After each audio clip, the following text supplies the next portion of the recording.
안녕하세요. 요즘 한국 사회에서 가장 뜨거운 감자죠. 바로 노란봉투법인데요.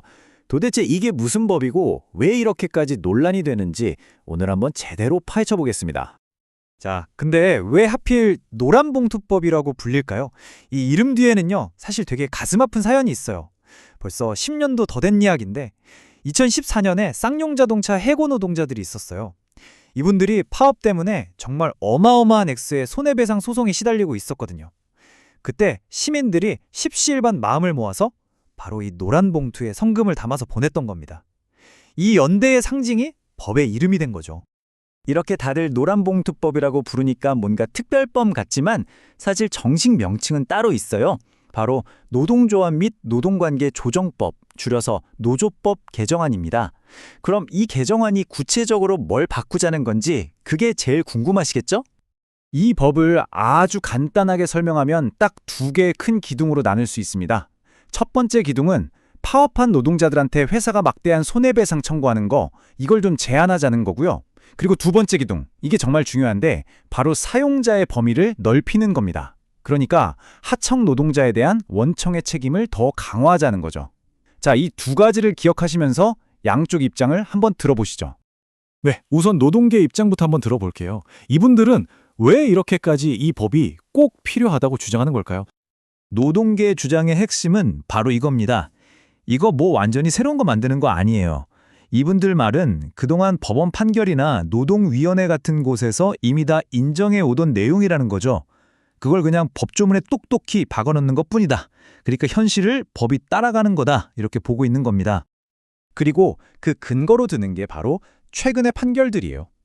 여기 보시는 것처럼 현대제철이나 하나오션 같은 큰 기업들 사건에서 법원이 이미 그래, 원청이 하청 노동자의 실질적인 사용자 맞다. 이렇게 인정을 했다는 거죠. 그러니까 법이 없어도 이미 세상은 이렇게 돌아가고 있었다는 주장입니다. 자, 그럼 이제 반대편 목소리도 들어봐야겠죠? 경영계, 그러니까 기업들 입장은 완전히 다릅니다. 이 법이 통과되면 정말 큰일 난다고 아주 심각하게 우려하고 있어요. 경영계의 걱정을 정리해보면 크게 한 세 가지 정도로 요약할 수 있습니다. 첫째, 원청이랑 하청 관계가 완전 뒤죽박죽돼서 법적으로 너무 불안정해진다는 거고요. 둘째, 손해배상 걱정이 줄어드니까 너도 나도 파업부터 하고 보는 파업 만능주의가 퍼질 수 있다는 우려. 그리고 마지막으로 한국에 투자하려는 외국 기업들이 여기는 사업하기 너무 힘든 나라구나 하고 투자를 꺼리게 될 거라는 경고까지 나오고 있는 상황입니다. 결국 이 모든 논쟁의 가장 뜨거운 핵심은 아까 말씀드린 두 번째 기둥, 바로 사용자의 정의를 확대하는 부분이에요. 도대체 원청이 하청 노동자에게 실질적 영향력을 행사한다는 게 구체적으로 뭘 의미하는 걸까요?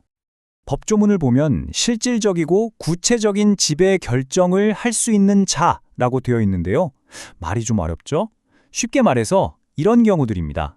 예를 들어 원청이 하청 직원들한테 몇 시까지 출근해서 이렇게 일하세요 라고 직접 지시한다거나 월급은 이 정도로 맞춰라 하고 임금에 관여하는 경우, 심지어 사람 뽑고 자르는 데까지 원청의 승인을 받아야 한다면 이건 뭐 사실상 사장 노릇을 하는 거나 마찬가지잖아요. 바로 이럴 때 원청도 사용자로 보겠다는 겁니다.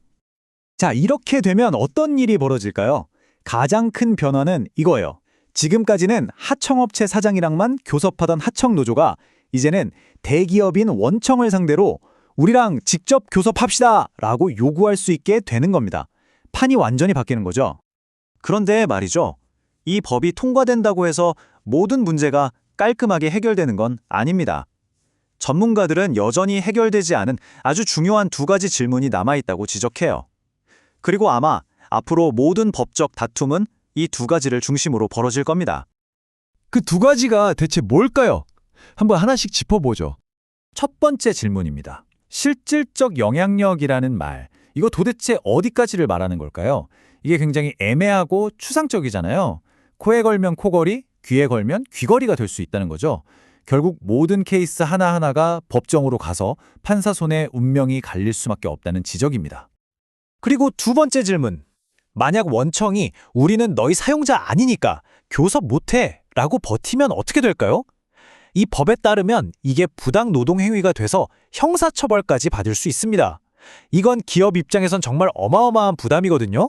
과연 이게 공정한가 하는 문제가 제기되는 거죠. 결국 이 법의 가장 큰 숙제는 바로 이겁니다.